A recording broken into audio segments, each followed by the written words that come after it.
पांडुरंगा करो प्रथम नमन दुसरे चरण संताजिया त्यांच्या कृपादाने कथेचा विस्तार बाबाजी सद्गुरु दास तुकार हरि ओम ब्रह्मानंदम परम सुखदम केवलम ज्ञानमूर्ति द्वंद्वातीतं गगन सदृशं तत्त्वमस्यादि लक्षणम् एकं नित्यविमलमचलं सर्वदेशात्रिभूतं भावातीतं त्रिगुणरहितं सद्गुरु तं नमामि। वसुदेवसुतं देवं कंसचाणूरमर्दनं देवकी परमानन्दं कृष्णं वन्दे जगद्गुरुम्। अलंकापुरी पुण्यभूमि पवित्र तिथीनंद तु ज्ञानराजा सुपात्र कयाठविता महापुण्यरासे नमस्कार माझा श्री सद्गुरु ज्ञानेश्वरासे। ज्ञानमूलं गुरुमूर्ति पूजामूलं गुरुपदं मंत्रमूलं गुरुवाक्य मोक्षमूलं गुरुकृपा। नमो सद्गुरु तुकया ज्ञानदीपा नमो सद्गुरु सच्चिदानंद रूपा नमो सद्गुरु भक्त कल्याण मूर्ति नमो सद्गुरु भास्करा पूर्ण कीर्ति नमो ज्ञानेश्वरा नमो ज्ञानेश्वरा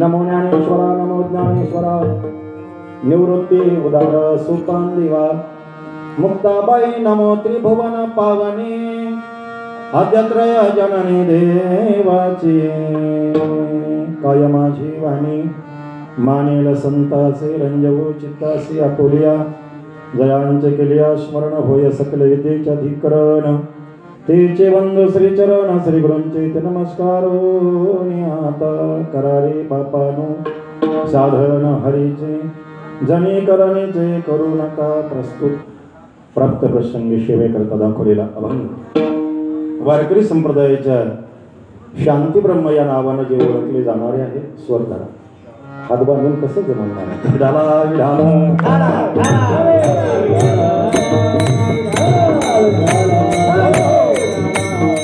तुम्हाला माहिती म्हाताऱ्या माणसाला जशी काठी तशी बनकर महाराजाला विठाला विठाला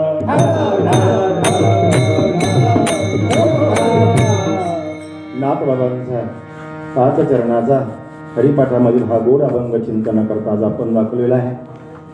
कार्यक्रमाच्या चिंतनाकडे वळण्याच्या अगोदर अल्पासा परिहार तो म्हणजे असा परमपूज्य तात्या महाराजांच्या पदस्पर्शाने वास्तव्यानं पावन झालेला हा पवित्र तालुका आहे। या तालुक्यामध्ये असणारं हे कारगाव सुद्रिक गाव भगवान सुद्रिकेश्वरांच्या वास्तव्यानं पावन झालेली ही नगरी आहे। या नगरीमध्ये चालत असलेला अखंड हरिनाम सप्ताही ती नामयज्ञ सोहळा आणि या सप्ताहाचं मला वाटतं 66वे वर्ष आहे। एवढे दिवस तुम्ही कार्यक्रम टिकवलाय तुम्हा सर्व ग्रामस्थांना अंतःकरणापासून धन्यवाद देतोय। 66 वर्ष म्हणजे महाराज जवळजवळ याच्यातल्या काही मंडळी सुरुवातीला नसतीलही तेव्हा हा कार्यक्रम चालू झालाय। तात्या महाराजांचं हे वैभव आहे की त्यांच्या हातून हा कार्यक्रम तालुक्यातला चालू झाला आणि हा कार्यक्रम ग्रामस्थांनी आतापर्यंत टिकवला। महत्वाचा भाग हाच आहे की कार्यक्रम चालू करणं फार सोपं आहे, परंतु तो टिकवणं फार अवघड आहे. गाडी घेणं फार सोपं आहे, घेऊन जा म्हणतात महाराज, पण ते सांभाळणं अवघड आहे. लग्न करणं तसं, पण संसार करणं ज्यांनी केलाय त्यांना विचारा. ऐका, हे अवघड आहे. तसं सप्ताह चालू करणं सोपं आहे, मंदिर बांधणं सोपं आहे. तुमच्या मंदिराची भव्यता दिव्यता पाहिली तर त्याच्यावरून गावाची अशा प्रकारची दर्शक करते. अतिशय सुंदर मंदिर आहे, पवित्र वातावरण आहे. आणि या कार्यक्रमाच्या निमित्तानं मृदंगाचे साथ करणारे दळवी महाराज असतील, संवादनी महाराज आमचे भाऊके असतील, तसेच टाळकऱ्यामध्ये असणारे आत्माराम बाबा, या ठिकाणी जी वारकरी शिक्षण संस्था आहे आपल्या गावची, त्या संस्थेचे अध्यक्ष उपाध्यक्ष संस्थापक जे असतील, टाळकरी वृंदामध्ये सर्व गुरुजन वर्ग आहे. प्रत्येकाचं नाव घेणं शक्य नाही, परंतु मला सर्व आदरणीय वंदनीय पूजनीय आहात. सर्वच याकडे पासून त्याकडेपर्यंत असणारी सर्व मंडळी, आजी माझे सरपंच, उपसरपंच, ग्रामपंचायत सदस्य, ग्रामस्थ मंडळी, आता कार्यक्रमाला आलेले सगळे इथं उपस्थित आहेत ते, घरी आहेत ते, घरी स्वयंपाक करते ते, घरी जेवणार आहेत ते, इथं जेवायला येणार आहेत नंतर ते, 9ला बरोबर पाण्याची बाटली घेऊन येणार आहेत ते, सर्वांच्या बरोबर आपण झेंडाविंदी नतमस्तक होऊ अभंगाकडे येऊ. विठाला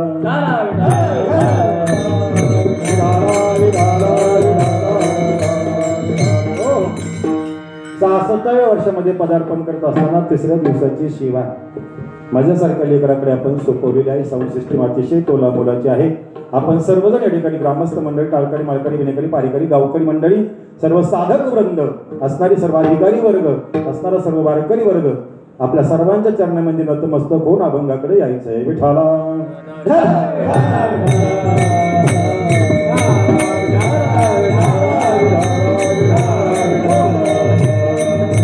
रामयज्ञ सप्ताहाचं 66वं वर्ष आहे आणि तिसऱ्या दिवसाची शिवा आहे. वारकरी संप्रदायाचा दंडक आहे. नामाची सुरुवात, अभंगाची सुरुवात, सप्ताहाची सुरुवात, कार्यक्रमाची सुरुवात आध्यात्मिक क्षेत्रामध्ये ही नामाने होत असते. पहिल्या दिवशी नामपर अभंग घ्यावा लागतो, दुसऱ्या दिवशी संतपर अभंग असावा लागतो, तिसऱ्या दिवशी उपदेशपर अभंग असावा, चौथ्या दिवशी भक्ती सांगावी, पाचव्या दिवशी ज्ञान सांगावं, 6व्या दिवशी वैराग्य सांगावं, 7व्या दिवशी मागणी घ्यावी, 8व्या दिवशी काला करावा. असा संप्रदायाचा दंडक आहे. हा लिखित नाही. ज्याला पाळायचा आहे त्याच्या करता आहे, ज्याला नाही पाळायचा त्याने 8 दिवस एक अभंग घेतला तरी जमण्याजोगं. विठाला विठाला. आज संप्रदायाच्या नियमाप्रमाणे आज उपदेशपर प्रकरण आहे आणि आजच्या अभंगामध्ये नाथबाबांनी उपदेशच केला. पंचरत्न हरिपाठ वारकरी संप्रदायामध्ये पाहिला जातो. बहुतांश फक्त ज्ञानोबरायांचाच हरिपाठ लोकांच्या सर्वश्रुत आहे आणि महाराज मुखारविंदामधून तो पाठ आहे. पण पंचरत्न हरिपाठ वारकरी संप्रदायामध्ये सांगितला, जसे वारकरी संप्रदायामध्ये 5 संत सांगितले प्रमुख, त्याच्यामध्ये संत पंचायतन म्हटलं गेलंय त्याला. त्यामध्ये प्रमुख अग्रगण्य संत असतील तर कोण? मौली ज्ञानोबा आहे. नंबर 2 जगद्गुरु तुकोबा आहे. नंबर 3 शांती ब्रह्मनाथ बाबा. नंबर 4 नामदेव महाराज आणि नंबर 5 पारनेर तालुक्याचं भूषण श्री संत निळोबाराय महाराज. या 5 संतांची 5 गुण आपल्याला घेण्याजोगे आहेत. माऊली ज्ञानोबारायकडे जर आपण पाहिलं, ते चालते ज्ञानाचे बिंब, पयाचे अवयव हे सुखाचे कुंभ. महाराज ऐका, ज्ञानाचं जर वर्णन करायचं असेल तर ज्ञानोबारायांकडे पाहावं. ऐका, वैराग्य जर कडकडीत पाहायचं असेल तर तुकोबारायांकडे पाहावं. शांती जर महाराज समजून घ्यायचं असेल तर नाथबाबांकडे पाहावं. भक्ती कोणत्या दर्जाची करावी महाराज हे जर पाहायचं असेल तर नामदेवरायांकडे पाहावं. आणि आपल्या सद्गुरूविषयी महाराज किती नितांत श्रद्धा असावी हे जर तुम्हाला पाहायचं असेल तर निळोबारायांकडे पाहावं. विठाला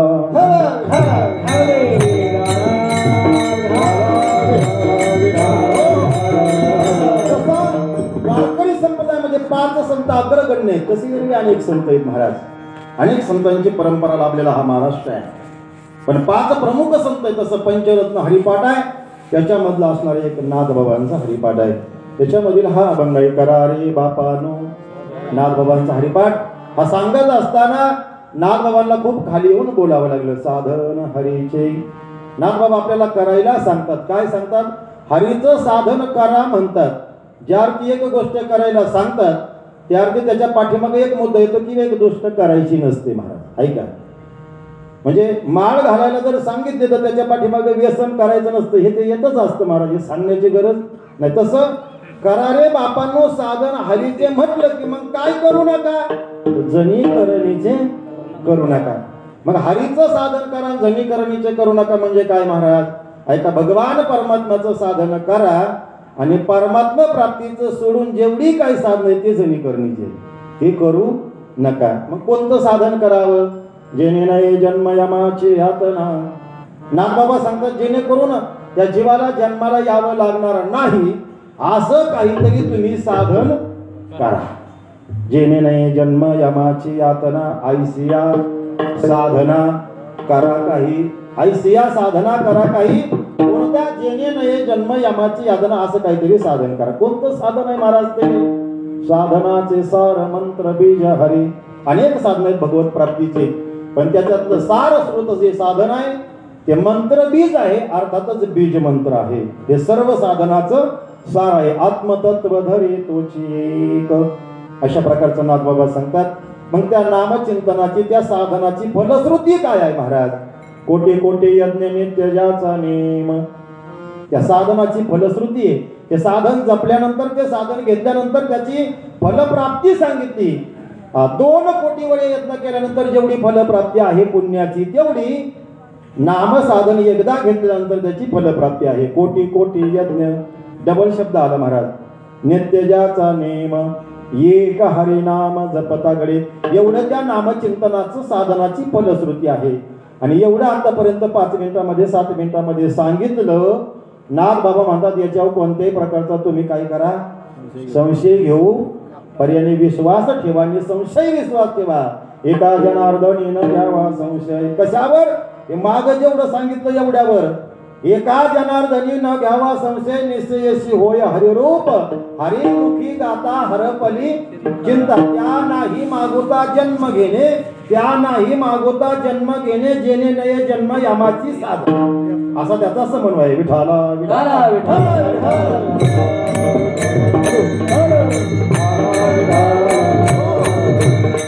संप्रदायाच्या नियमनास उपदेश प्रकरण अभंग आहे. अभंग फार मोठा आहे. मला टायमिंग संयोजक मंडळीनं दिलेला आहे. टायमाच्या पुढे मी जाणार नाही, कारण की त्याच्यानंतर पुन्हा वदनी कवळ घेता म्हणजे 9ला आहे. आता काय गडबड करू नका. ऐका ऐका ऐका. उपदेश प्रकरण आहे. आणि उपदेश करत असताना जगद्गुरु तुकोबा यांची आपण गाथा जर बारकाईनं अवलोकन केलं, ऑब्झर्वेशन केलं, चिंतन मंथन केलं तर गाथेमध्ये नामपर अभंग आहे, गाथेमध्ये संतपर अभंग आहे, गाथेमध्ये ऐका उपदेशपर अभंग आहे, गाथेमध्ये कूट अभंग आहे, गाथेमध्ये मागणीपर अभंग आहे, काल्याच्या प्रसंगाचे अभंग आहेत. आता तुम्ही ज्यांचं काल्याचं कीर्तन जागराचं कीर्तन ठेवलं ते कूट अभंगाचे प्रवक्ते आहेत महाराज महादेव बाबा राऊळ. अनेक प्रकारचे अभंग गाथेमध्ये पाहायला मिळतात. आजच्या चिंतन रूपी सेवे करता जो अभंग घेतला तो उपदेश प्रकरण. विठाला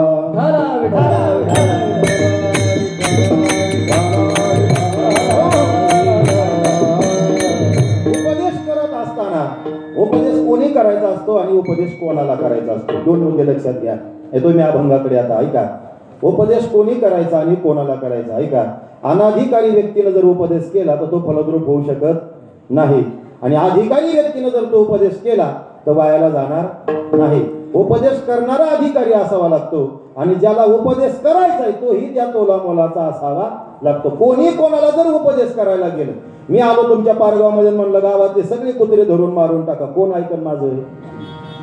ज्या कामा करता आलाय तेवढंच काम कर ना भाऊ, कशाला बाकीचे उद्योग करतो? हा माझा अधिकार नाहीये. म्हणून मी एखादी गोष्ट जर सांगितलं ती अंमलबजावणी होईल की नाही मला सांगता येत नाही. पण नगर जिल्ह्याचे कलेक्टर साहेब महाराज त्यांनी जर असा प्रकारचा आदेश काढला की पारगावमध्ये सगळी कुत्रे धरून गाडीत टाकून घेऊन जातात, मला वाटतं त्याची अंमलबजावणी होईल. अधिकारी व्यक्तीने केलेला उपदेश हा फलद्रूप होतो आणि अनाधिकारी व्यक्तीने केलेला उपदेश कधी कधी दुःखालाही कारण ठरतो. ऐका, आषाढ आणि श्रावणाचा महिना आहे, पावसाची रेपरीप चालू आहे. कुठंतरी थोडा थोडा पाऊस येतोय, कुठंतरी जातोय येतोय जातोय, अशा प्रकारचा काळ आहे. अशा काळामध्ये महाराज विहिरीच्या काठावरती एक कोट आहे महाराज, झाडाला लावलेलं. ते सुगरण नावाच्या पक्षाचं आहे. तुम्ही पाहिलं असेल, कधी निसर्गामध्ये हिंडला असाल, पाहिलं असेल ते कोठ सुगरण गवळण नावाच्या पक्षाचं आहे. श्रीगोंदा तालुका आहे, पारनेर तालुक्यात आपण शेजारी. माझी भाषा मराठी आहे, लक्षात घ्या. ऐका, कोठ जे बांधलेलं आहे ते सुगरणने बांधलेलं आहे महाराज. एक एक काडी चिमणीनं आणून महाराज त्या सुगरण नावाच्या पक्षानं चोचीनं आणलं. तिला पाय आहेत परंतु हात नाही. आपण घर बांधतो याच्यामध्ये काही लौकिक नाही, किती मोठं बांधलं तरी काही लौकिक, पण त्या पक्ष्यानं घर बांधलं महाराज. तसा एक कोसला नावाचा किडा तो सुद्धा घर बांधतो महाराज उन्हाळ्यामध्ये. बोरीच्या झाडाला ते घर असतं, काट्याचं बनवलेलं घर असतं, तोही घर सुंदर बांधतो, पण त्या घरामध्ये जाण्या येण्याकरता तो दरवाजा ठेवत नाही. त्रिकुट कोसल्याने वरसायासे केले, दोन्ही दारे लिंपोने या आत. म्हणा म्हणा म्हणा, मी आहे ना बा, म्हणा. आत गुंतू गुंतू मेले त्रिकुट कोसल्याने. कोसला नावाचा किडा घर बनवतो, आपण घर बांधतो, याच्यामध्ये काही लौकिक नाही, पण तो जाण्या येण्याकरता दरवाजा ठेवत नाही, त्याच्यातच मरून जातो. ही त्यांची परंपरा आहे. हे कोसल्याचं घर आहे. तसं त्या सुगरण नावाच्या पक्ष्याचं कोठ आहे महाराज. कुठेतरी जुन्या वेलीमध्ये झाड आहे, त्या झाडाला आलेलं आहे, ती वेलीमध्ये टांगलेलं आहे, वेलाची गर्दी. अशा परिस्थितीमध्ये ते घर आहे. पावसाची रिपरिप चालू आहे, आषाढ श्रावण महिन्याचे दिवस आहेत. मी उपदेश सांगतोय महाराज, नीट ऐका. अनाधिकारी व्यक्तीने उपदेश केला तर फलद्रूप होत नाही. अधिकार आणि ज्याला उपदेश करायचा आहे तोही अधिकारी असावा लागतोय. आपण उपदेशाकडून अभंगाकडे येतोय महाराज. करा रे बापानो साधन, हा उपदेश नाही, हा उपदेश केलेला आहे, सांगितलंय महाराज. ऐका, गवळा नावाचा पक्षी त्या पावसाच्या दिवसामध्ये आपल्या घरामध्ये महाराज सुरक्षित बसलेला आहे, पिला सहित आहे, सहकुटुंब सहपरिवार आहे. एवढं नियोजन जबरदस्त असतं महाराज. त्याच्यामध्ये बेडरूम आहे, किचन रूम आहे महाराज, सगळी व्यवस्था आहे. त्याच्यामध्ये लाईटीची व्यवस्था आहे. काजवा नावाचा छोटासा किडा त्याच्याकरता तिथे MSCBचे पोल नाही महाराज. ऐका, काजवा नावाचा किडा तिथं नेऊन ठेवलेला आहे. त्याच्यात लाईटीची सुद्धा व्यवस्था आहे. मी तुमच्या घराचं सांगत नाही, सुगरण नावाच्या पक्ष्याचं सांगतोय, हे डोक्यात घ्या पहिले. ऐका, एवढी व्यवस्था त्या घरामध्ये आहे. आणि पावसाचा रिपरिप चालू आहे. सुगरण नावाचा पक्षी आनंदानं तिथं बसलेला आहे, पण तिथं एक माकड उड्या मागित आलं. आणि माकडाला सवयच आहे महाराज, ते उड्या जिथं नको तिथं उड्या मारणार. हा माकडाचा गुणधर्म आहे, स्वभाव धर्म आहे. मारत उड्या मारत आलं, एका फांदीवर बसलं. गवळण नावाच्या पक्ष्याने त्या माकडाकडे पाहिल्यानंतर त्याच्या लक्षात आलं की 12 महिने निघून गेले, अख्खा उन्हाळा गेला, लोकांचे लग्न खाण्यामध्ये, बुंदी खाण्यामध्ये, गुलाबजामुन खाण्यामध्ये. 12 महिन्यामध्ये माकडाने घराची व्यवस्था करायला पाहिजे होती दळवी महाराज, पण केली नाही. 12 महिने असेच घातले केली. म्हणून चांगलं सांगण्याचा प्रयत्न केला. कोणी बनकर महाराजांनी, मी नाही. ऐका, मी सांगण्या इतका अधिकारी नाही. गवळण नावाच्या पक्षानं, सुगरण नावाच्या पक्षानं त्या माकडाला सांगण्याचा उपदेश केला महाराज. अरे बाबा, अख्खं वर्ष वायाला गेलं, आता पावसाळ्याचे दिवस आले, आणि या पावसाळ्याच्या दिवसामध्ये तो आता थंडीनं कुडकुडतोय, पावसानं भिजतोय. दो हात दो पाव आदमी जैसी काया, इतने दिन नाहक गमाया, अभी तक घर नहीं बनाया. माकडाला सांगितलं, 2 हात आहेत तुला आणि 2 पाव आहेत, म्हणजे पाय आहेत. माणसासारखी काय आहे, माणसासारखं तुझं शरीर आहे दादा. तू एवढे दिवस वायाला घालवले, पण घर नाही बांधलं. बघ, मी सुंदर चोचीनं घर बांधलंय, मला तर पाय हात पण नाही, आणि आज मी सुरक्षित आहे. उपदेश केलेला गवळण नावाच्या पक्षाने योग्य होता का अयोग्य होता? चांगलं सांगितलं होतं का वाईट सांगितलं होतं?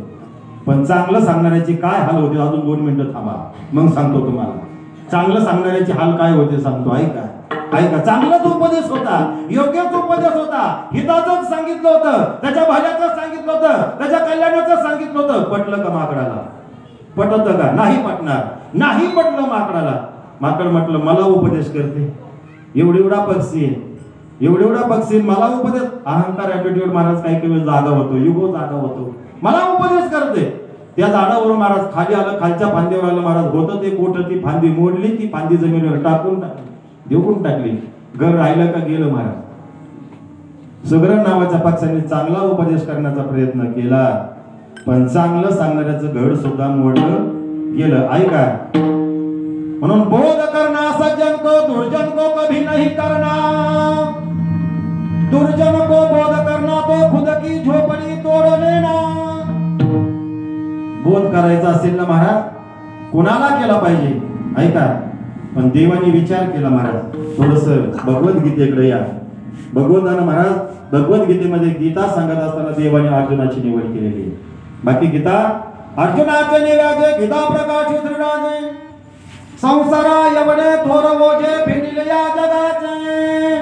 महाराज, अर्जुनालाच का गीता सांगितली मग वसुदेवाला का नाही सांगितली, देवकीला का नाही सांगितली, बळीभद्राला का नाही सांगितली? का जे न संगेची माता देवकीसी होय बघा, जे न संगेची पिता वसुदेवासे, जे न संगेची बंधू बळीभद्रासे, ते अंतःकरणेचे गुह्य तुझ्या पासे. अर्जुना, मी माझ्या वडिलांना जे तत्वज्ञान दिलं नाही, माझ्या मातोश्रीला मी जे तत्वज्ञान दिलं नाही, माझ्या बंधूला जे मी तत्वज्ञान दिलं नाही, तो तत्वज्ञानाचं भांडार अर्जुना मी तुझ्या समोर खुलं करतोय. का जसा सांगणारा असावा लागतो तसा ऐकणारा असावा लागतो, उपदेश करणाराचाही अधिकार असावा लागतो, आणि ज्याला उपदेश करायचा आहे अधिकार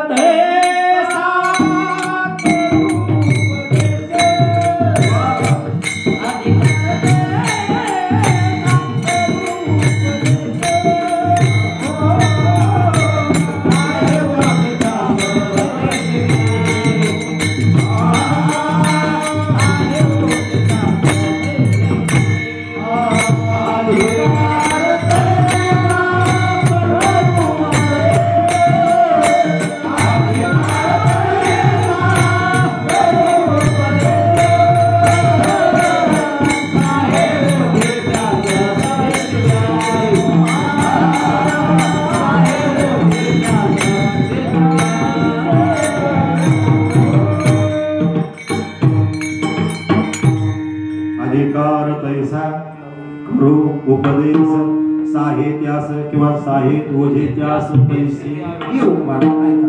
अधिकार करत असताना अधिकारी त्या तोलाबळाचा असावा, आणि ज्याला उपदेश करायचा आहे तोही ते ऐकण्याच्या दशेतला असावा, तेव्हा तो फलद्रूप होतो, फलश्रुतीला येतो. गीतेमध्ये अधिकार उपदेश करणारा परमात्मा आहे, आणि ज्याला उपदेश करायचा आहे तो अर्जुन आहे. आपण अर्जुनाच्या भूमिकेमध्ये आहोत महाराज. म्हणून मग करायचाच नाही का उपदेश? करावा लागतो. सांगायचंच नाही का? सांगितलं पाहिजे. ऐका, जरी महाराज सांगतात दौंडी पिटी भावे, हा मग सांगायचं बंद करायचं का? नाही बंद करायचं महाराज, पण उपदेश करत असताना तो उपदेश अगोदर आपण आत्मसात केलेला असावा, तेव्हा दुसऱ्याला सांगता येतो. नाही तर लोक सांगे हा पुढचं तुम्हाला पाठच आहे, मी नाही बोललेलं बरं नाही का, आपण कोरडे असं आहे महाराज. म्हणून जो उपदेश आपल्याला करायचा तो अगोदर आपण आत्मसात. मी कायम बोलत असतो महाराज, आणि आजही पुन्हा बोलून जाईल तुमच्या सर्वांची माफी मागून. महाराज कीर्तनामध्ये 2 तास काय सांगतो हे बघण्यापेक्षा दरोडे महाराज 22 तास काय करतो हे पाहिलं पाहिजे. विठाला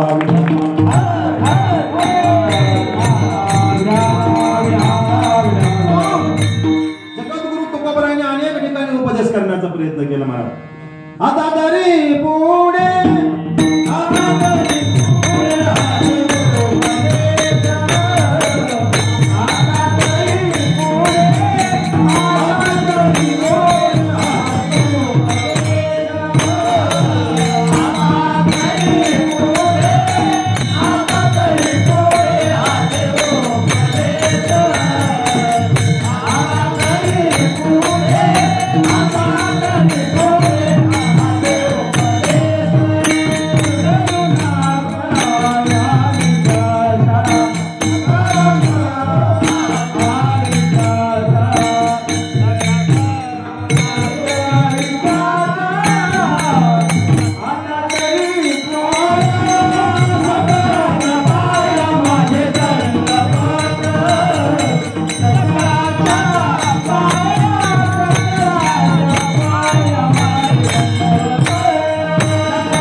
उपदेश करण्याकरता पहिला मुद्दा तो त्यांनी आत्मसात केलेला असावा। ऐका, जगद्गुरु तुकाराम महाराज उपदेश करतात, पण तुकाराम महाराज उपदेश करतात, पण उपदेश करण्याकरता तुम्ही ते आत्मसात केलेला आहे का?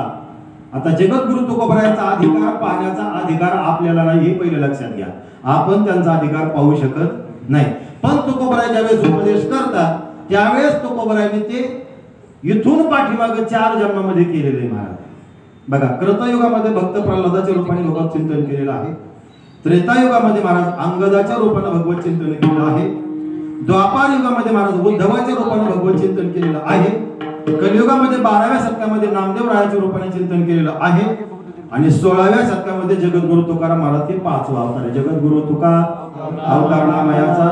मग ऐका, कृतयुगामध्येही तुकोबराय चिंतन करतात, त्रेतायुगामध्येही नामस्मरण करतात, द्वापार युगामध्येही नामचिंतन करतात, आणि कलियुगातही नामचिंतन करतात, म्हणून त्यांना सांगण्याचा अधिकार। आता आपण करीतच नाही, सांगायचा आपल्याला अधिकार नाही का? आपण फक्त कीर्तन सांगतोय महाराज, कीर्तन करीत नाही। हे बघा, कीर्तन सांगणं वेगळं आणि कीर्तन करणं वेगळं। पारगावकर मंडळी नीट ऐका, कीर्तन सांगणं वेगळं आणि कीर्तन करणं वेगळं। कीर्तन सांगून समाज बदलणार नाही, कीर्तन करावं लागेल, करावं लागेल। तरी कीर्तनाचे नटनाचे नासिले व्यवसाय प्राय चित्ताचे, कीर्तन सांग कीर्तन सांग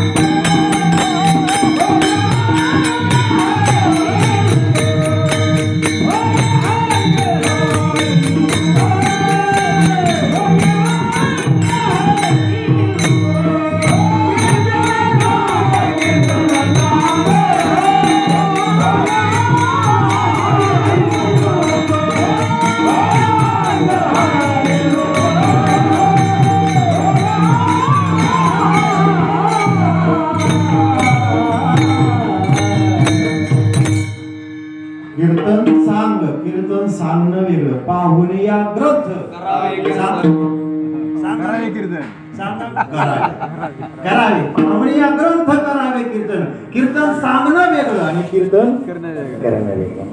पाहुणे या ग्रंथ करावे कीर्तन तुकोबरायांनी कृतयुगामध्ये केलंय प्रल्हादाच्या रूपाने, त्रेतायुगामध्ये केलंय अंगदाच्या रूपानं, द्वापार युगामध्ये उद्धवाच्या रूपानं, आणि म्हणून त्यांनी म्हटलंय जन्म जन्मी किंवा मागे बहुता जन्मी हेची करत आलो, मागे अनंत जन्मामध्ये आम्ही हेच करत आलो।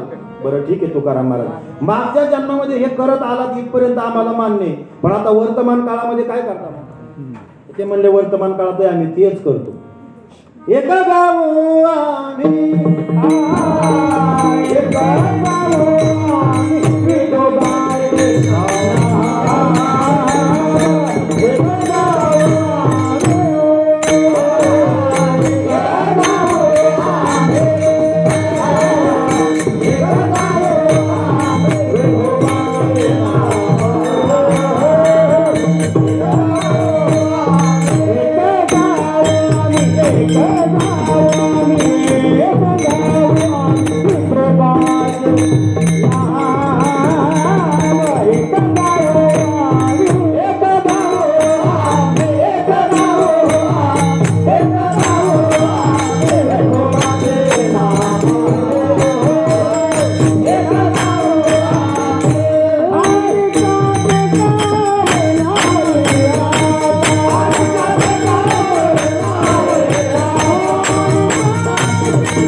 तुकोबराई हे जे बोलतात ना हे वर्तमान काळामध्ये, मागे बहुता जन्मी हे भूतकाळामध्ये, आणि भविष्य काळामध्ये घेईन मी जन्म याच्यासाठी देवा,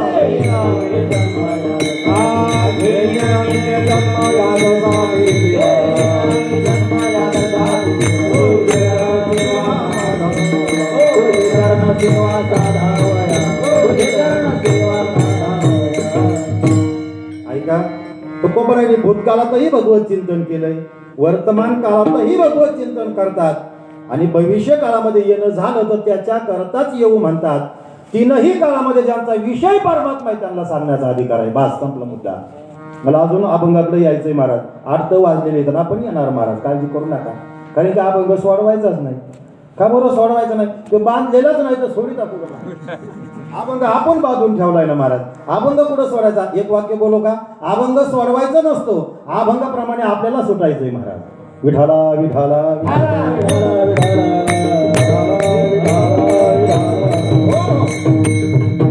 भूतकाळामध्ये, भविष्य काळामध्ये, वर्तमान काळामध्ये जगद्गुरु तुकोबारायांनी भगवंत चिंतन केलंय म्हणून त्यांना सांगण्याचा अधिकार आहे. नाथबाबांना उपदेश करण्याचा अधिकार आहे. जीवाला भूतकाळातलं ज्ञान नाही, जीवाला वर्तमान काळातलं ज्ञान नाही, आणि जीवाला भविष्य काळातलं सुद्धा ज्ञान नाही. संतांना भूत आणि भविष्य आणि वर्तमान तीनही काळातलं ज्ञान आहे. जीवाला भूतकाळातलं ज्ञान आहे का? मागल्या वर्षीच्या पहिल्या सोमवारी श्रावण महिन्यात कोणती भाजी खाल्ली? कशाचं मागल्या वर्षीचं? महाराज कुठं ध्यान आहे? नाही. मागल्या वर्षीचं नाही, मागल्या जन्मातलं नाही, मागल्या आठवड्यातलंही मेळ बसायचा नाही. त्या सोडून भूतकाळातलं जीवाकडं ज्ञान आहे. वर्तमान काळातलं ज्ञान आहे का जीवाकडं? आहे का वर्तमान काळातलं? नाही तर कसं महाराज? कीर्तन चाललंय पांडुरंगाच्या मंदिरात पीठाला, हेच वर्तमान काळ जरी असला तरी एक वाक्य बोलून जातो माफी मागून तुमची. तुमच्या डोक्याला किती केस आहेत मला एवढं सांगा वर्तमान काळामध्ये. ज्याच्या नाही त्यांनी काही जास्त लोड घेऊ नका, ज्याला आहे त्यांनी सांगा किती आहेत बोला. कीर्तन झाल्यावर मोजून सांगा, फोन करून सांगा उद्या. वर्तमान काळ महाराज येते का सांगता? वर्तमान काळामध्ये आपल्या डोक्याला किती केस आहेत? हा वर्तमानच काळ आहे. येते का सांगता? नाही सांगता येत महाराज. ऐका, याचा अर्थ जीवाला वर्तमान काळातलं सुद्धा ज्ञान नाही. बरं मग भविष्यातलं ज्ञान आहे का? उद्या उद्या काय? उद्या अजून का महाराजाचं कीर्तन होणार आहे? उद्या काय होणार?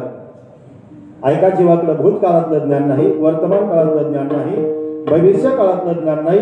तसं संत महात्म्याकडं तीनही काळातलं ज्ञान आहे, आणि म्हणून त्यांना उपदेश करण्याचा अधिकार आहे. म्हणून आजचा अभंग उपदेश प्रकरणातील आहे. विठाला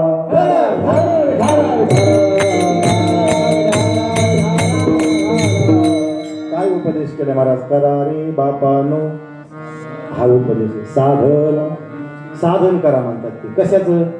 हे बघा, साधन प्रपंचामध्ये बी आहे आणि साधन पारमार्थामध्ये सुद्धा. व्यवहारामध्ये साधन आहेच ना महाराज. साधनाशिवाय जमत नाही ना महाराज. साध्य साधन भावशास्त्रामध्ये सांगितलेलं आहे महाराज. परमार्थामध्ये साधन भगवान परमात्म्याचं नाम आहे आणि साध्य भगवान परमात्मा आहे. प्रपंचामध्ये सुद्धा साधन आहे आणि साध्य आहे महाराज. सांगू 1 मिनिटामध्ये? ऐका, 22 वर्षाची मुलगी झालेली, 25 वर्षाची मुलगी झालेली, उपवर झालेली मुलगी, तिला मालक मिळावं अशी तिच्या अंतःकरणापासून इच्छा आहे.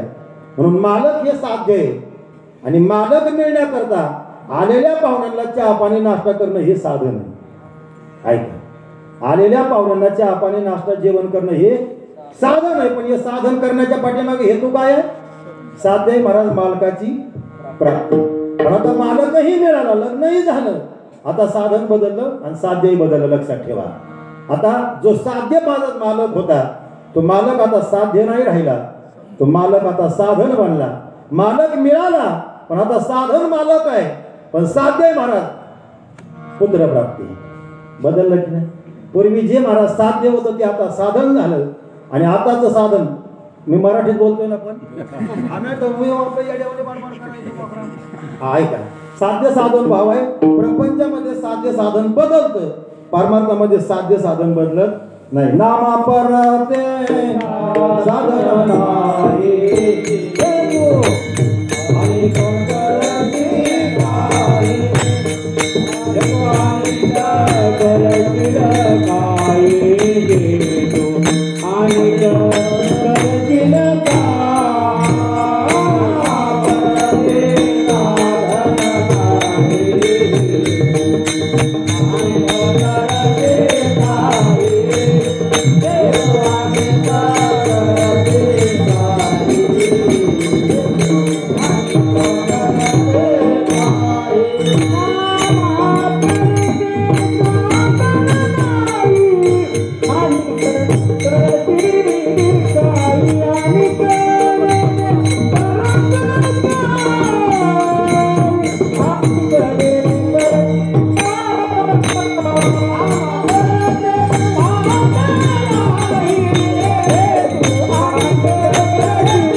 ऐका, नाथ बाबा उपदेश करतात पाहिलं आपण महाराज. कुणी करावा, कोणाला करावा, का करू नये. ऐका, साधन करा रे बापानो साधन.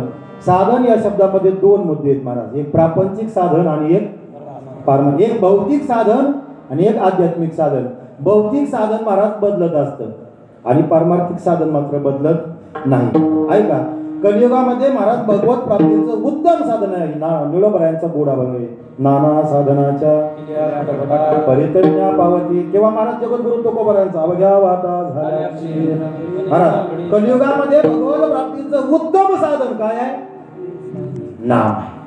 मग परमार्थामध्ये नाम आहे. करा रे बापानो साधन सोपे हे साधन लाभ येतो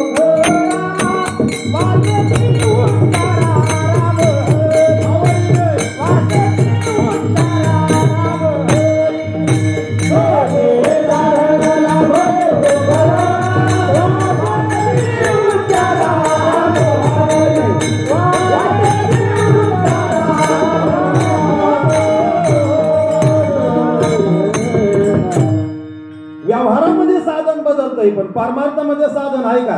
कृतयुगामध्येही नामच होतं, त्रेतायुगातही नामच आहे, द्वापारयुगातही नामच आहे आणि कलियुगात काय नामच आहे. पण महाराज आहे का, पूर्वीच्या काळामध्ये जर गेलं तर व्यवहाराचं साधन वेगळं होतं महाराज. पूर्वीच्या काळी बाजारला किंवा प्रवासाचं साधन बैलगाड्या होत्या आणि घोडागाड्या होत्या. आता जर महाराज बैलगाड्या झोपल्यावर लोक बसतील का प्रवासाला? आता जुनी मंडळी तिथं काही त्यांच्या लग्नाला 5-5 दिवस लग्न करायचे आणि लग्नाला वराड कशाने जायचं बाबा? हा ऐक नाही, कुठे जरी जुनी असतीलच ना, कशाने जायचं वराड? आता कल्पना करा, समजा पारगावमध्ये एखाद्याचं लग्न निघालं आणि तुम्हाला आपल्याला वराड बैलगाड्यानेच न्यायचंय. किती जण येतील हो महाराज? एक नाही त्यांना मोकळेच जावं लागलं. आता लोकांना दारात जरी उभी केली ना महाराज लग्न तरी ते म्हणजे पुढं आलो मागून. अजून काही दिवसांनी हेलिकॉप्टर बनावं लागेल महाराज. उतरण लोकांना म्हणावं लागेल बसा भाऊ हेलिकॉप्टर, ते म्हणजे घेतो मागून पुढं वा. म्हणजे याचा अर्थ असा आहे की पूर्वीच्या काळी बैलगाडी हे प्रवासाचं साधन होतं पण आता ते कामाचं राहिलं नाही. आता फास्ट साधन आलं महाराज. पूर्वीच्या काळी जलसिंचनाचं साधन मोठा होता का नाही? भाऊ होता का नाही मोठा? मी बसलेलो ते नाड्यावर सौंदर्यावर असं चांगलं ते आमचे वडील राखायचे ना मोठ महाराज. त्याच्या बसून चालायचं ते नाळा सौंदर्य कोटी काना चाक कुठली रुमणं कारवा यठान कळतंय काही काही ते अजून तुम्हाला कळतंय, मला कळतंय. पण पुण्यात जाऊन 10 वर्षाच्या पोराला विचारा म्हणावं कारवान कशाला म्हणतात, यठान कशाला म्हणतात, रुमणं कशाला म्हणतात. दळी महाराज त्याच्या पाठीत जरी रुमणं टाकलं तरी त्याला कळायचं नाही यालाच रुमणं कळायचंच नाही त्याला. हे आपल्याला कळत नाही म्हणून अजून खरंच आहे. पूर्वीच्या काळी हे साधन होते. जलसिंचनाचं पूर्वीच्या काळी साधन होतं मोठा आणि बैल. मग मोठा गेल्या आणि मोटारी आल्या आणि मोटारी गेले आणि समर्शिबल आल्या. तर तुमच्याकडे थोडं जरा बरं लेवल पातळी. पण आमच्याकडे संजू भाऊ 250-300 किलोमीटरला नाही फुटाला पाणी. सांगा महाराज, आता जर एखाद्या पट्ट्याने ठरवलं पारनेर तालुक्यातल्या की बनकर महाराज आपल्याला मोटरच झोपायची बोर, मग सोडितो का आता बोर मध्ये? कशात सोडतो ते? सोडितो कशात महाराज?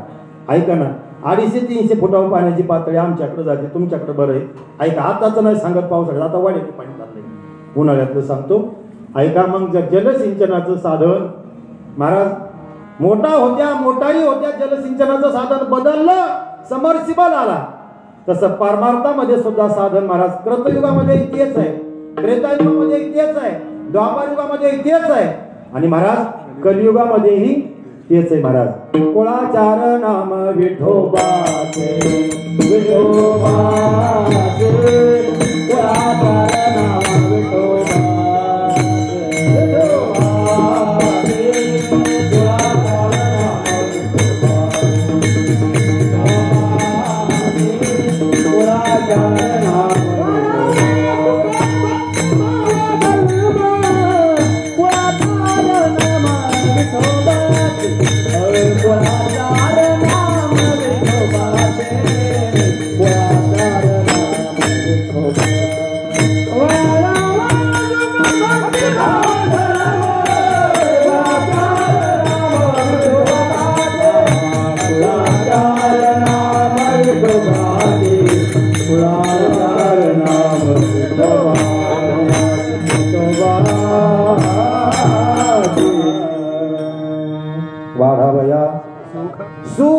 भक्ती भाव कुळाचार चारी कुळामध्ये चारी युगामध्ये नाम कोणाचं विठोबाचं ऐका म्हणून व्यवहारामध्ये साधन बदलतंय परमार्थात साधन तेच आहे करा रे बापानो साधन इथपर्यंतच बरं का आता हरीचे ऐका हरीचे कोणता आमच्या गावातला का तुमच्या गावातला हरी ऐका रामाचा अवतार आपल्याला कळतोय कृष्णाचा अवतार सुद्धा कळतोय हरीचे हरी या शब्दाचा अर्थ होतो महाराज आत्मा हरी या शब्दाचा अर्थ काय होतो आत्मा ऐका जसं कृतयुगामध्ये महाराज त्रेतायुगामध्ये द्वापार युगामध्ये त्रेतायुगामधलं जे तत्व आहे ना महाराज ते राम आहे द्वापार युगातलं जे तत्व आहे ते कृष्ण आहे आणि कलियुगातलं जे तत्व आहे ना ते हरी द्वारकेची मूर्ती आणि भीमातिरी म्हणून कलियुगातलं जे तत्व आहे ना ते हरी आहे मग हरी कशाला म्हणावं हरी म्हणावं आत्म्याला करा रे बापानो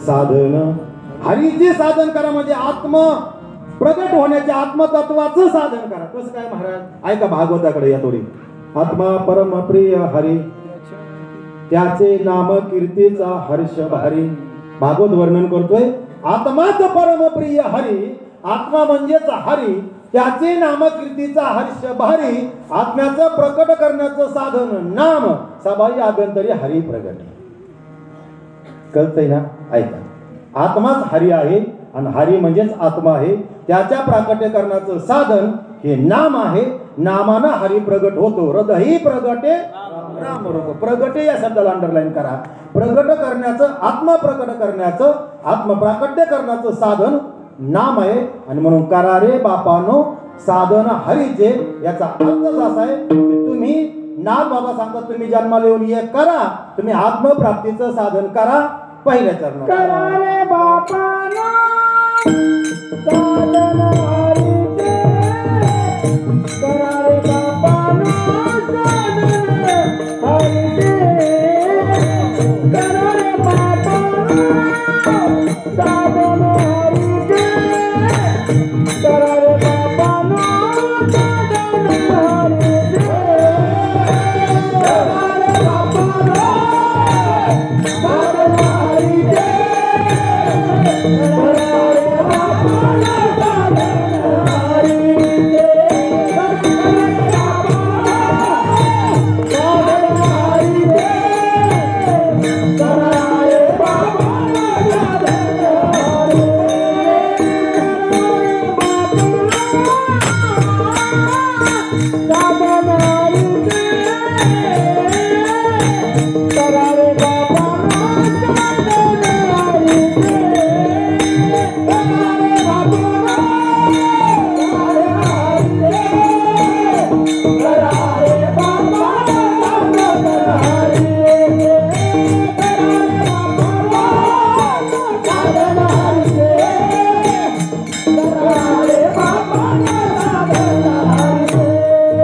हरीचे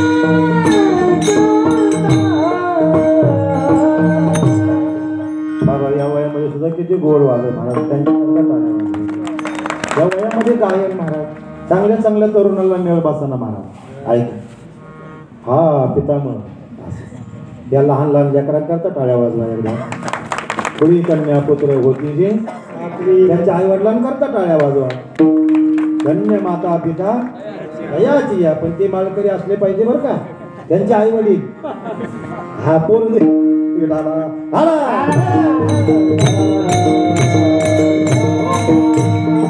वातावरण आहे. आपण पहिल्या चरणापर्यंत आलोय. 8:15 वाजलेत. वेळेमध्ये आपल्याला थांबायचंय. करा रे बापानो करायला सांगतात. जनीकरणीचे करू नका साधन, हरीचं आत्मप्राप्तीचं साधन करा नाथबाबा सांगतात. जनीकरणीचे करू नका म्हणजे काय, एक परमात्मा सोडून जे बाकीचे ना महाराज ते जनीकरण. एक गाऊ आम्ही विठोबाचे नाम, मग एक गाऊ आम्ही विठोबाचे नाम म्हटलं की जे राहिलेलं ना महाराज येरती माईका, हे त्याचं उत्तर आहे महाराज. जे परमात्म्याचं नाम सोडून जे येर आहे, येर म्हणजे माई, हा ते दुःखाला कारण आहे. येरती माईका दुःखाची जनते, दुःखाला जन्म देणार आहे. मग एक परमात्म्याचं नाम हे सुखाला कारण आहे. हे पण देह बुद्धी वाचल्यावर नाही बरं का महाराज, आत्मबुद्धी वाचल्यावर. हा कारण की साधूची तुमचं आम्हाला सुख दुःख काय होतं देहबुद्धीमुळं, आणि साधूला महाराज प्रपंचात सुद्धा आनंद वाटतो का आत्मबुद्धीमुळे. सोपं उदाहरण आहे महाराज. तेही आपल्याला दिसेल असं आपल्यासारखेच असतात महाराजांनी, आपणही त्यांच्यासारखेच आहेत. मग सांगा ज्ञानोबरायांनी जीवनामध्ये किती कीर्तन सांगितले का? ज्ञानोबरायांनी जीवनामध्ये एकही कीर्तन सांगितलं नाही. मला सांगा एखादं उदाहरण महाराज. पण आता महाराष्ट्रातल्या कीर्तनकारांना ज्ञानोबरायांचं नाव घेतल्याशिवाय पुढे जाता येत नाही. ही त्याची महाराज योग्यता आहे ज्ञानोबरायांची महाराज. ऐका ना, कीर्तन सांगूनच पार मरतो असं कोणी सांगितलं तुम्हाला? फेटाच बांधावा लागतो आणि चाटाच मार असं काही नाही. म्हणजे खोदाचं नाही म्हणत मी, कीर्तन उभे राहावं म्हणतोय महाराज. ऐका, परमार्थ करण्याकरता जे उत्तम साधन आहे ते भगवंताचं नाम आहे. ते तुम्ही कधी घेऊ शकता, कसंही घेऊ शकता. हरी बोला, देता घेता सर्व कार्य करिता हरी बोला, भांडता कांडता. ऐका इतकं सोपं आहे महाराज. करा रे बापानो साधन, जनीकरणीचे करू नका म्हणतात. म्हणजे कोणतं? हे बघा, एक करायला सांगितलं का त्याच्या पाठीमागं दुसरं करायचं नसतं. याला सापेक्ष भाव म्हणतात शास्त्रामध्ये महाराज. एकदा असं झालं, UPला पेपरमध्ये बातमी आली, महाराष्ट्रात नाही बरं का. महाराष्ट्रात मला कीर्तन करायला फिरावं लागतं म्हणून महाराष्ट्रातलं नाही सांगत मला. UPला बातमी आली पेपरला की UP मध्ये उत्तर प्रदेशमध्ये 50% आमदार मूर्ख आहेत अशी बातमी आली. ती मी नाही म्हणत, बातमी आली पेपरला. आणि ती बातमी काही जणांनी वाचली आणि वाचल्यानंतर त्यांचे कार्यकर्ते सावध झाले. आता काय वाईट छापलं होतं त्यांनी, आपण त्याची संकल्पना मांडली की UP मधले 50% आमदार मूर्ख येतं म्हणून. आता कार्यकर्ते सावधच महाराज. धरला पत्रकार, हाणला तोडला मोडला, फार हातपाय तोडले, वाचलं तिकडे झालं. त्यांनी माफी मागितली, जाहीर माफी मागितली, चुकून झालं बा, परत होणार नाही, परत छापणार नाही, माफी मागतो, उद्या पेपरला परत बातमी टाकतो. हा म्हणले मग देतो सोडून, उद्या सुधरून बातमी टाक. मग दुसऱ्या दिवशी त्यांनी पुन्हा सुधरून बातमी टाकली थोरात साहेब. आणि त्यांनी सांगितलं उत्तर प्रदेशमध्ये 50% आमदार शहाणे आहेत. लोक फुलं घेऊन आले, हार घेऊन आले, तुरे घेऊन आले, शाल घेऊन आले, श्रीफळ घेऊन आले, पुन्हा त्या पत्रकाराचा सत्कार करायला लागले.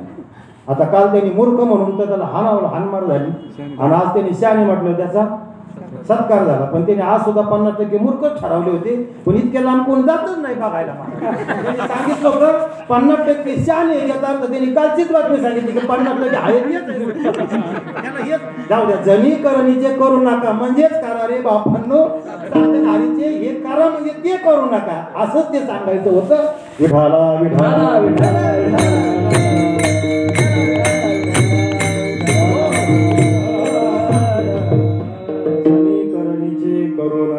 कोणतं साधन करावं? त्यावेळेस नाथ बाबा म्हणले जेणे नये जन्म यमाचे यातना, जेणेकरून जन्माला येणं खंडित होईल, यम यातना खंडित होईल असं साधन काहीतरी करा. थांबा 2 मिनिटं मग म्हणा बरं का.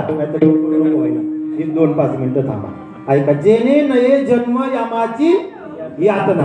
याचं कारणच असं दरोडे महाराज की जन्माला येणं आणि मरणं हे दुःखाला कारण. हेच काय आहे? दुःखाला कारण. आता थोडंसं खाली येऊन बोलतो महाराज. जन्माला येणं सुखदायी आहे का दुःखदायी आहे? जाऊ का मी चहा वगैरे पिऊन लोक थोडासा. जन्माला येणं हे सुखदायी आहे का दुःखदायी? दुःखदायी. हा, जन्माचे ते मूळ पाहिले शुद्ध. दुःखाची कारण जन्म घ्यावा. जन्म घ्यावा आहे का नाही महाराज? मग आहे का जन्माला येणं दुःखदायी? आपण महाराज भजन ठेवतो, पेढे वाटतो, जिडे वाटतो, अन्नदान करतो 5वीला 12वीला, हे दुःखदायी आहे का आनंददायी? तर शास्त्र सांगतो महाराज जन्माला येणं हे दुःखदायीच आहे. एक वेळ खरी हे दुःख वेळ ऐका जन्माला येणं दुःखदायीच आहे ज्ञानोबरांचं ओघ ऐका महाराज मातेच्या उदर कुहरी पचवणी विरजेच्या दातरी 9 मास आम्हाला जन्माला येणं हे दुःखदायीच आहे महाराज काय सांगू गर्भीच्या मज भोगिता मास आम्हाला मूत्र जाणं 9 मास कष्टला से 9 मास कष्टला से तास कर्मधार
माऊली ज्ञानोबरांचं 20 चरणाचा अभंग आहे भजनी मालिकेमध्ये 9 मास कष्टला से दार्याने प्रसूत झाले जन्माला येणं दुःखाला कारण आहे जन्माचे ते मूळ पाहिले दुःखाची कारण मग ऐका जेणे नये जन्म जन्माला येणं आणि मरण ज्याने कुंठित होईल ऐसी या साधना असं काय साधन आहे महाराज ऐका जन्माला न येणं म्हणजेच मोक्ष पदाला प्राप्त होणं नीट ऐका जन्माला न येणं म्हणजेच मोक्ष पदाला प्राप्त होणं मग कशाला मोक्ष मिळेल महाराज हे बघा मुनी मुक्त झाले येणे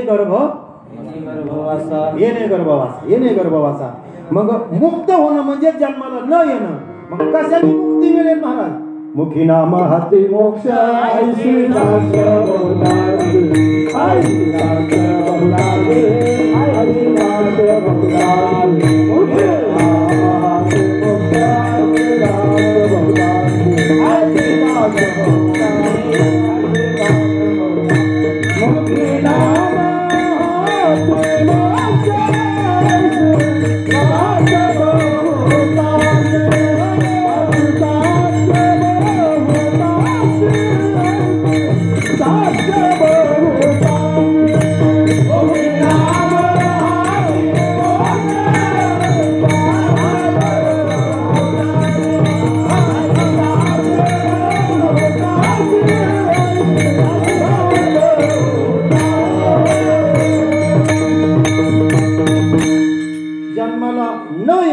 अर्थात जन्म मरण खंडित होणं याचाच अर्थ असा आहे महाराज की मोक्ष पदाला प्राप्त होणं मोक्ष मिळण्याकरताच करायचा असतो परमार्थ मिळवायचा आहे का आहेच पक्ष मोक्ष पदाला प्राप्त व्हायचंय साधू बोध झाला काहीच मुराला मोक्ष आला मोक्षाला पदाला प्राप्त होणं म्हणजे जन्म खंडित होणं जेणे नये जन्म यमाची यातना ऐसिया साधना म्हणजे नाम नामाच्या ठिकाणी मोक्ष आहे हातामध्ये नाम मुखामध्ये नाम आहे हातामध्ये मोक्ष आहे हरीचं प्राकट्यकरण जर करायचं असेल तर भागवतातली गोष्ट बोलून गेलो महाराज ऐका आत्मा परमप्रिय हरी त्याचे नाम कीर्तीचा हर्ष भारी हरी प्रकट करण्याचं साधन नाम आहे जन्म मरण खंडित करण्याचं साधन नाम आहे मोक्ष पदाला प्राप्त होण्याचं साधन नाम आहे जेणे नये जन्म यमाची यातना ऐसिया साधना करा काही याच्यामुळे आपलं जन्म मरण खंडित होईल असं काहीतरी साधन तुम्ही करा असं नाथ बाबा दुसऱ्या चरणामध्ये सांगतात ऐशी आसा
साधना ऐसिया साधना करा काही जेणे नाही जन्म यामाची यातना.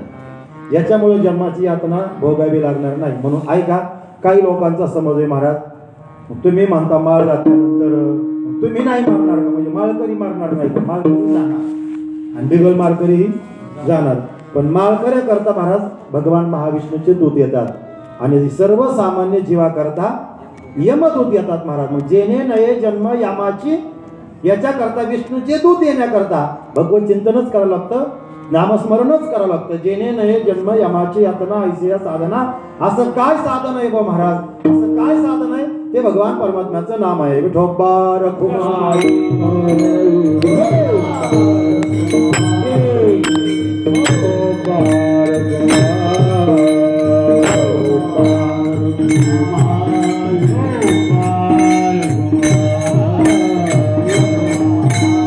यातना ऐसिया साधना करा काही. ठीक आहे महाराज, अशी साधना आपण पाहिली. पण साधनामध्ये सुद्धा महाराज प्रकार आहे. ऐका, साधनामध्ये सुद्धा प्रकार आहे. आता वाहतुकीच्या साधनामध्ये प्रकार आहे की नाही, तसं महाराज सर्व साधनामध्ये जर प्रमुख साधन कोणतं असेल तर मंत्रबीज आहे. मंत्रबीज म्हणजे बीज मंत्र आहे. थोडंसं मागं जा, ज्ञानोबरायांचा काळ कितव्या शतकातला महाराज? जाऊ का जेवायला, जाऊ का मी? 12. त्याच्या अगोदरचा जर आपण काळ जर पाहिला तर महाराज त्याच्या पाठीमागचा काळ नवनाथांचा आहे, 12व्या शतकाच्या अगोदरचा. मग नामच्या ज्ञानोबरायांकडे जी गुरु परंपरा आली महाराज, ती नाथ संप्रदायाची जी लक्षात ठेवा, नाथ संप्रदायाचीच परंपरा आहे. जी माऊली ज्ञानोबरायांकडे जी परंपरा आहे, आदिनाथ गुरु सकळ सिद्धांचा मच्छिंद्र तयाचा मच्छिंद्राने बोध आणि नवनाथाकडे बीज मंत्रच होता. नवनाथ ज्यांनी श्रवण केला असेल, पठन केलं असेल, त्यांना कल्पना आहे. नवनाथामध्ये बीज मंत्राचा उल्लेख आलेला आहे. बीज मंत्र या शब्दाचा अर्थ आहे मंत्र बीज. बीज मंत्र, मंत्र बीज. बीज म्हणजे या शब्दाचा अर्थ महाराज जेव्हा कोठेच नव्हते, हा चंद्र सूर्य तारा आपण नव्हतो, नाही सृष्टी नव्हती, तेव्हाही ते बीज मंत्र होता. सृष्टी असतानाही तो आहे आणि सृष्टीच्या प्रलयाअंती सुद्धा तो असणार आहे. त्याला बीज मंत्र म्हणतात. मग आता बीज अगोदर आहे का झाड अगोदर आहे? झाड नसल्या बीज कुठून कबीजा केला नाथ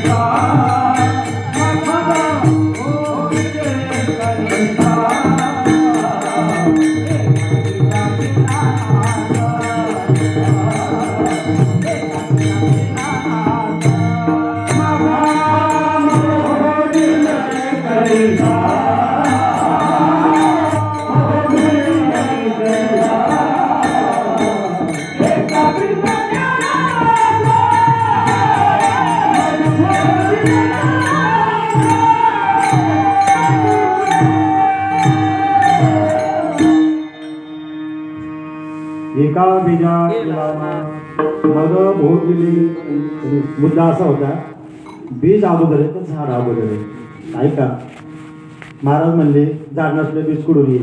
पण आता प्रमाण ऐका, आधी बीज एक रे, अगोदर बीज आहे, अगोदर बीज आहे, झाड नंतर आहे, झाड नंतर आहे. आधी बीज एक रे, बीजांकुरले रूप वाढले, एका बीजा पोटी तरु कोटी कोटी, अंती बीज एक रे. आधी बीजच आहे. एक वाक्य बोलतो, आईचा जन्म अगोदर आहे का लेकराचा जन्म अगोदर?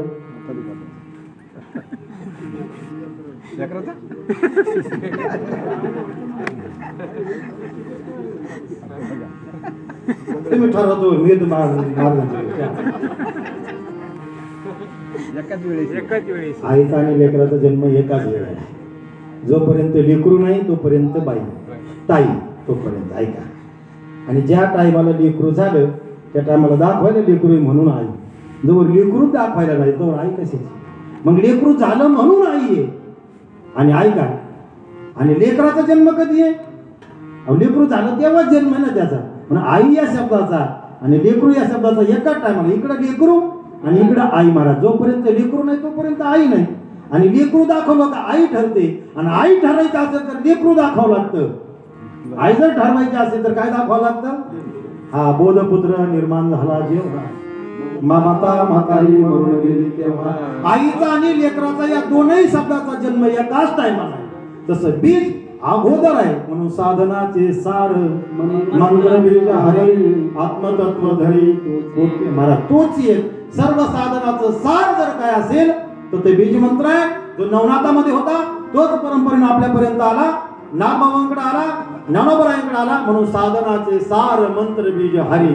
मग या बीज मंत्र त्यालाच नाम म्हणा, त्यालाच बोध म्हणा, त्यालाच अनुग्रह म्हणा. तुमचा अनुग्रह ऐका, हाच बीज मंत्र आहे.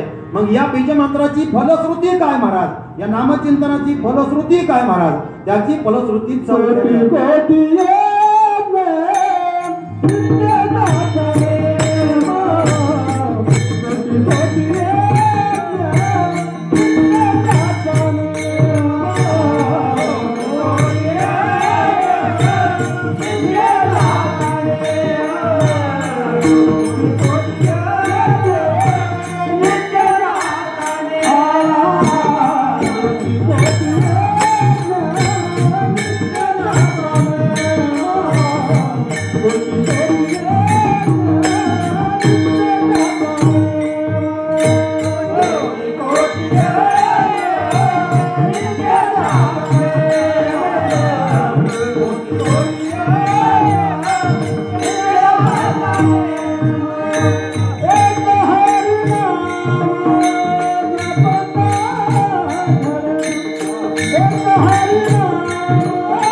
नित्य ज्याचा एक हरिनाम जपताकडे ही नामचिंतनाची फलश्रुती महाराज. ऐका का बरं.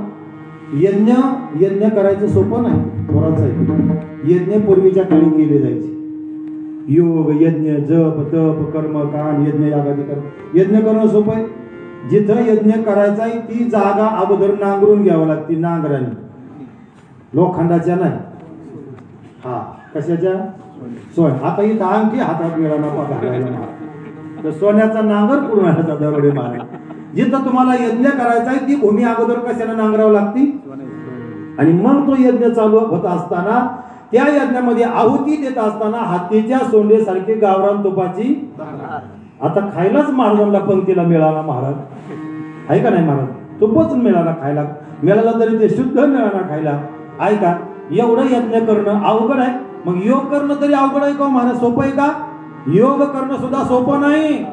जे रामदेव बाबांनी करू जाणं महाराज ते पोट फिरू देत आपल्याला नाही जमायचं. त्यांच्यासारखं पोट फिरायला गेलं तर आपण फिरायला बसलो उलटे पालटे महाराज. पण आपल्याला काय. ऐका यज्ञ करणं सोपं नाही. योग करणं तरी का. योगाची आवाटा जे निघाले गा सुभटा तया दुःखाची आवाटा भागाला महाराज. नामबाबा सांगतात योग करणं सुद्धा आपले माऊली ज्ञानोबा सांगतात ज्ञानेश्वरीमध्ये योग करणं सुद्धा सोपं. अहो कीर्तनात बनकर महाराज 2 तासात 4 वेळा मांडी का ओळखतोय बाबा काही नो. पण मला टायमाला गाडी न्यावं लागेल ना डेपो मध्ये महाराज. होय गाडी डेपोमधून टायमाला काढली महाराज. या मंडळीने 6:45 गाडी डेपोमधून काढली म्हणल्यावर मला वाटतं 9च्या आत गाडी डेपोमध्ये नेली पाहिजे. त्या गाडीत माणसं बसून आहे तर मोकळी होईना आपली न्यायची महाराज. नका का चालला व्हायना कंडक्टर चालली पण गाडी डेपोतून वेळेला बाहेर काढावी आणि वेळेला डेपोमध्ये पुरात नेऊन घालावी. हे कंडक्टर ड्रायव्हरचं काम आहे. मंडळ तोट्यात का जाईल ऐका मला तेवढ्या वेळेत मला गाडी नेऊन घालायची. गाडी माझं बरोबर आहे मी पाहतोय लक्षात ऐक वेळेत गाडी जाणार महाराज. जे नाही जन्म यामाची यातना नामचिंतनाची फलश्रुती सांगितली. यज्ञ करणं सोपं नाही. योग करणं तरी सोपं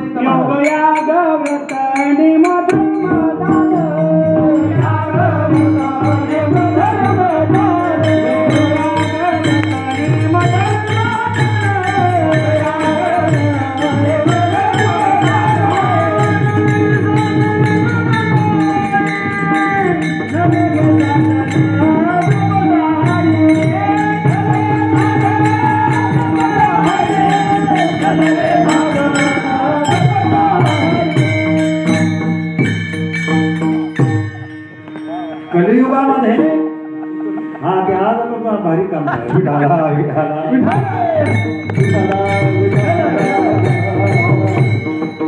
योग करणं अवघडच आहे. तसं अवघडच आहे. अनेक एक प्रमाण आहे माऊलींचं. योग या वायाचे उपाधी योग करणं अवघड आहे. हे आपल्याला शक्य नाही. आयुष्य फार थोडं. एवढ्या आयुष्यात काय काय करणार. कलियुगामध्ये बघा कृतयुगात 100 वर्षाचं आयुष्य आहे. लाख वर्षाचं 1 लाख. त्रेतायुगात 10,000. द्वापार युगात 1,000. एक शून्य कमी होत गेला महाराज. आणि कलियुगात 100. आता देवाला एक विनंती करायची महाराज अजून 1 शून्य नाही तर मग 2 पंचवार्षिक दिन 10 राहतील ना महाराज आहे का नाही. आता 100 आले अल्प आयुष्य एवढ्यामध्ये काय करणार महाराज. त्याच्यातलं 50 वर्ष झोपत गेलं महाराज.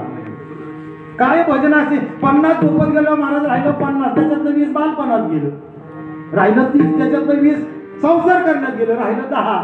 त्याच्यातलं 5 लोकांचे नाही लेकरांचे लग्न करण्यात गेले. किती. आणि त्याच्यात राहिले किती फक्त.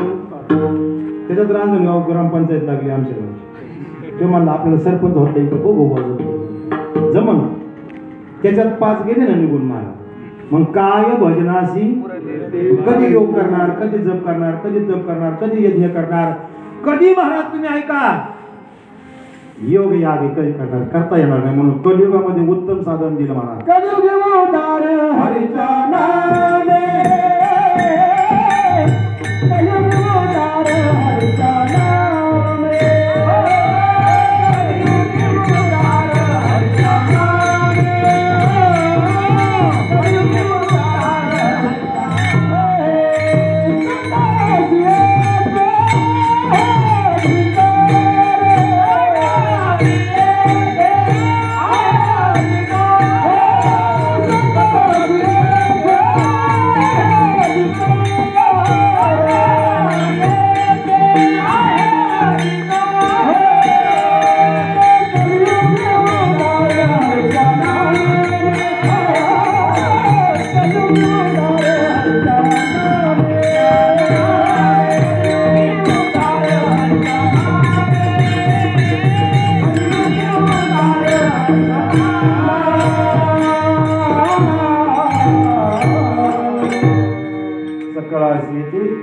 वारकरी संप्रदायाचं ब्रिज वाक्य महाराज. यारे यारे लहान याते भलती. ऐका वारकरी संप्रदायामध्ये गणिका नावाची व्याख्या सुद्धा वंदनीय ठरली. आणि वारकरी संप्रदायामध्ये माऊस विकणारा सजन नावाचा कसाई सुद्धा ऐका. सजन नावाच्या कसायाचं जर कीर्तनात नाव येत असेल तर आपण दररोज एका गावाला कीर्तन सांगतो. आपलं पुढे यायला पाहिजे ना. आपलं कोणीच चांगलं सजन नावाचा कसाई आहे. पण महाराज अभंग किती गोड आहे. सजन कसाई आबी गुलाबी माळ्या सावरत्या सजन. अधिकार काय असेल महाराज ऐका ना. नामचिंतन करत होता. अधिकार काय महाराज. कर्म काय ते पाहू नका पण अधिकार काय महाराज. गणिका नावाची व्यवस्था आहे महाराज. मीराबाई साठी घेतो विषयाला म्हणून कलियुगी उद्धार हरींच्या नामे कोटी कोटी यज्ञ नित्य याचा नियम एक हरी नाम जपता. ही नामचिंतनाची पावर आहे. एवढं आतापर्यंत सांगितलं. नाथ बाबा म्हणले त्याच्यामध्ये काही संशय घेऊ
ज्ञानोबाबांनी जे 4 चरणामध्ये भावार्थ मांडलाय याच्याविषयी एका जनार्दनी न घ्यावा संशय. एक उदाहरण 2 मिनिटात, वेळ आहे आपल्याकडे, अजून वेळ आहे आपल्याकडे.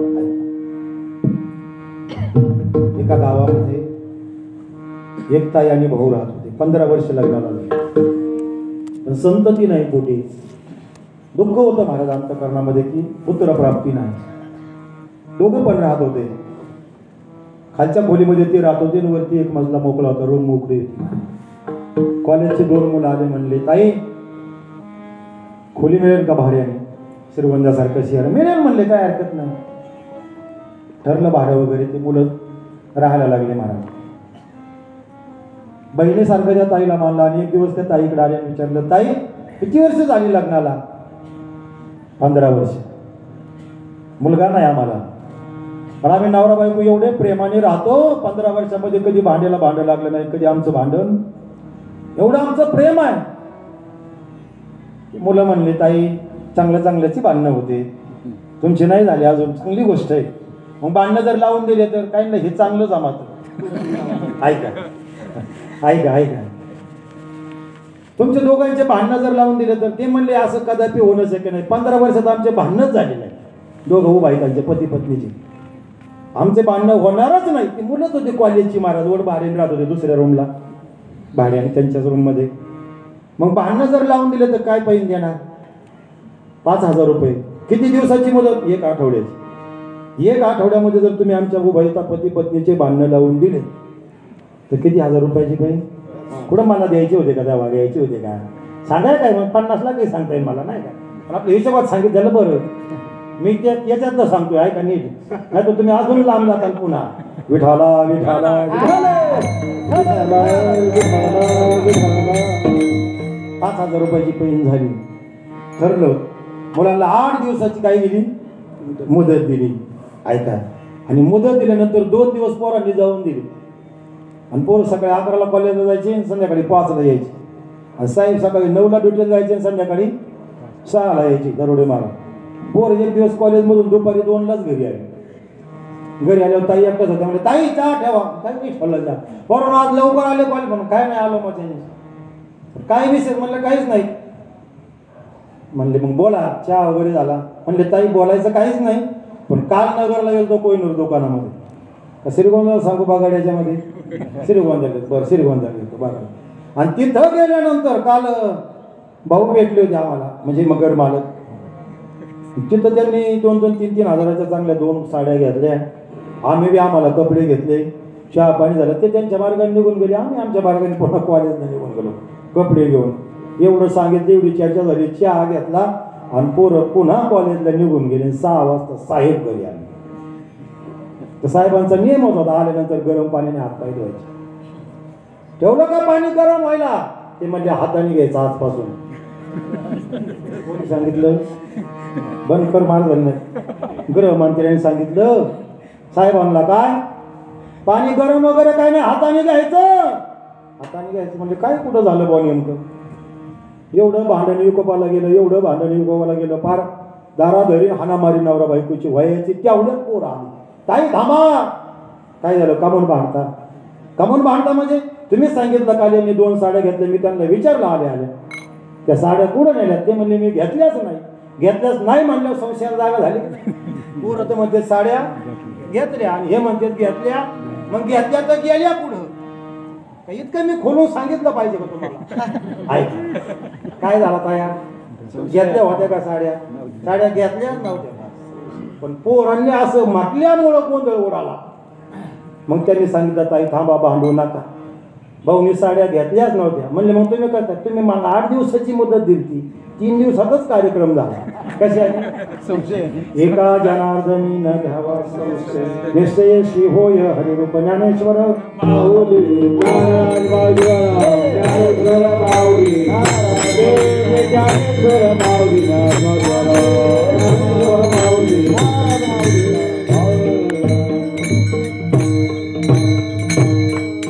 एका जनार्दनी न घ्यावा. ऐका, ज्ञानोबरांची भाषा सांगू. संशयामुळे थोर आणि पाप नाही घोर, हीच विनाशाची वाघोर प्राण. संशय वाईट असतो.